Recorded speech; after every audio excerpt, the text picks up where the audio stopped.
Beautiful, beautiful. I want you to write down 3 things for me, please. I want you to, first of all, write down the word perspective. Perspective. And the word after that, I want you to write, underneath it, vision.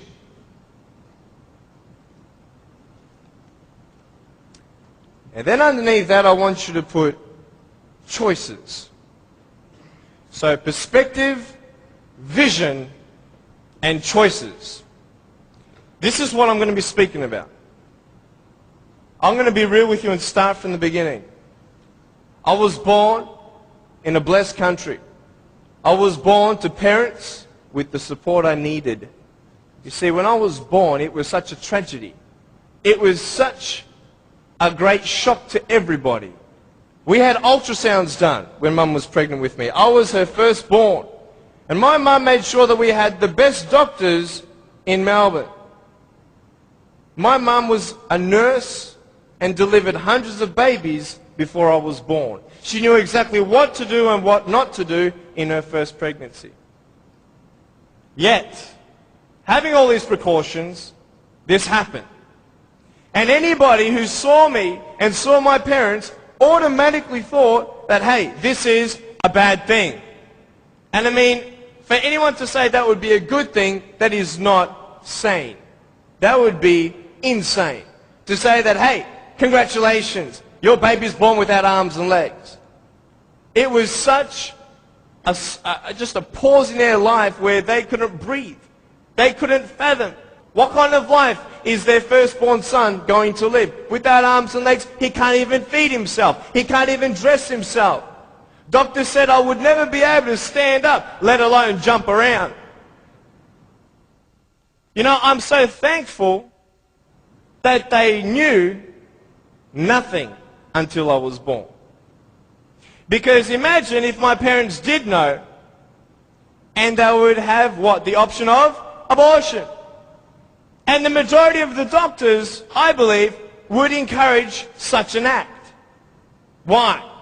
Because what we see in this child's life is not going to be a good quality lifestyle for you and your child. And the wisest thing you could do is abort. Well, hey, who knew? Who knew that I would become a 23-year-old professional motivational speaker, speaking to 1 million people all around the world, starting schools in third world countries, building hospitals in the future and orphanages and all that stuff. We sponsor 43 kids who don't have food, fresh water and all that sort of stuff. And that's just the beginning. I'm a real estate investor. I'm a stock market investor. I love options trading. That's becoming one of my professions. I love real estate investing. I love the fact that we can make money doing real estate developing. Make our money, make more money. I love that fact. I love the fact, though, above all, that I can give the world something that others cannot.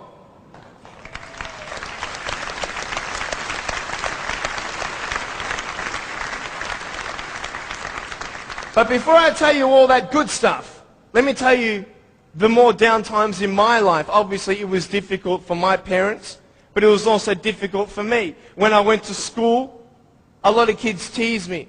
A lot of kids put me down. It was very difficult at starters to find friends because everybody would look at me and think, well, maybe he also has a mental disability, and then people don't know how to approach me. But my parents encouraged me to just speak with people.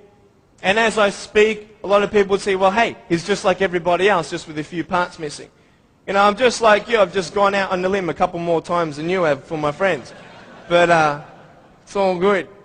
But it was very difficult at times, and I had no one to tell me that everything's going to be okay the way I wanted it said.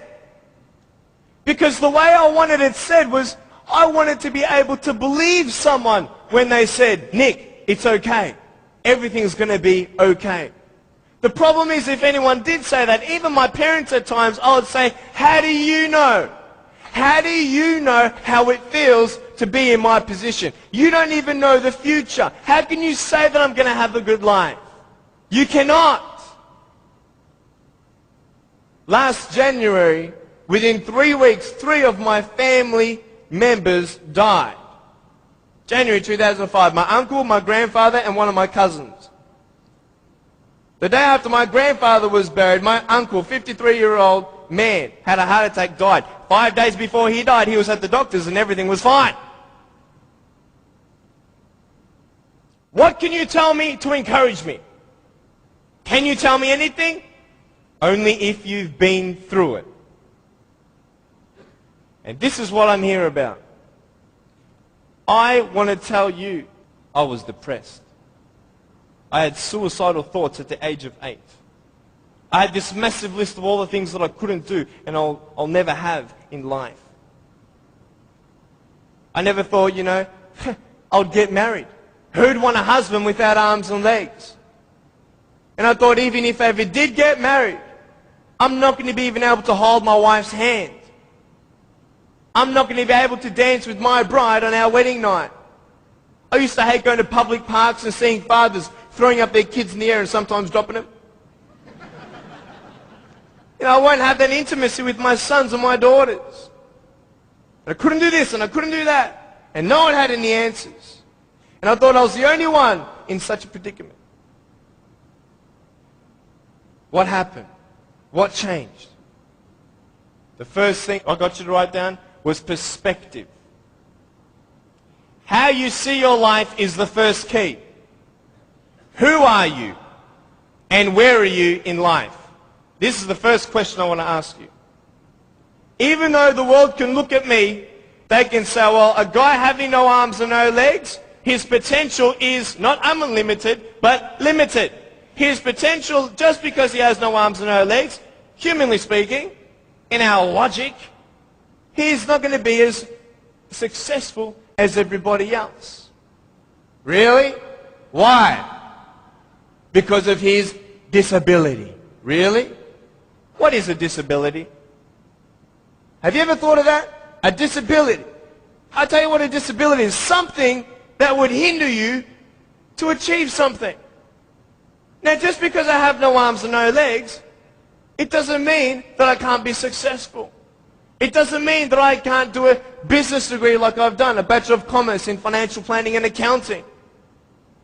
That didn't stop me. Then what really stops you? Your mind. The way you see your life and where you are going will determine how successful you will be in life. I could say, yeah, I'm a guy without arms and legs, but what? I have my little chicken drumstick. Don't ask yourself and see what you don't have, see what you do have, and then say, okay, this is where I am. But don't limit yourself to say, well, if only I had this, or if only I had that.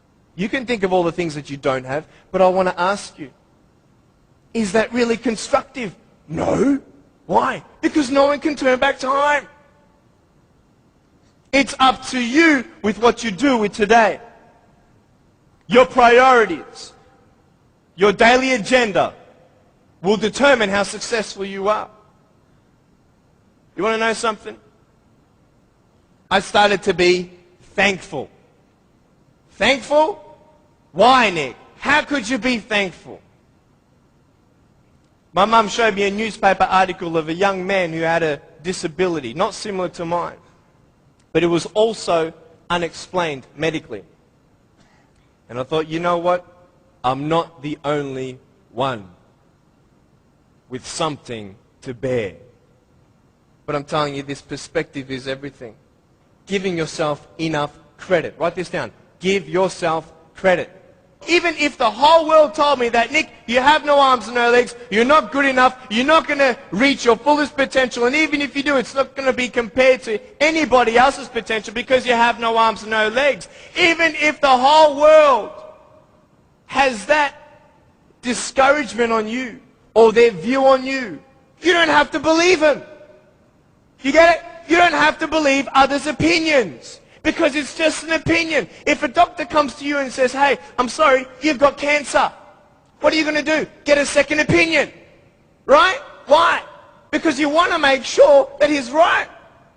You want to know exactly how much you have to live and what's going on. Well, why not get a second opinion when people put you down? Why not get a second opinion when your family thinks you're dreaming? Tell him he's dreaming. He's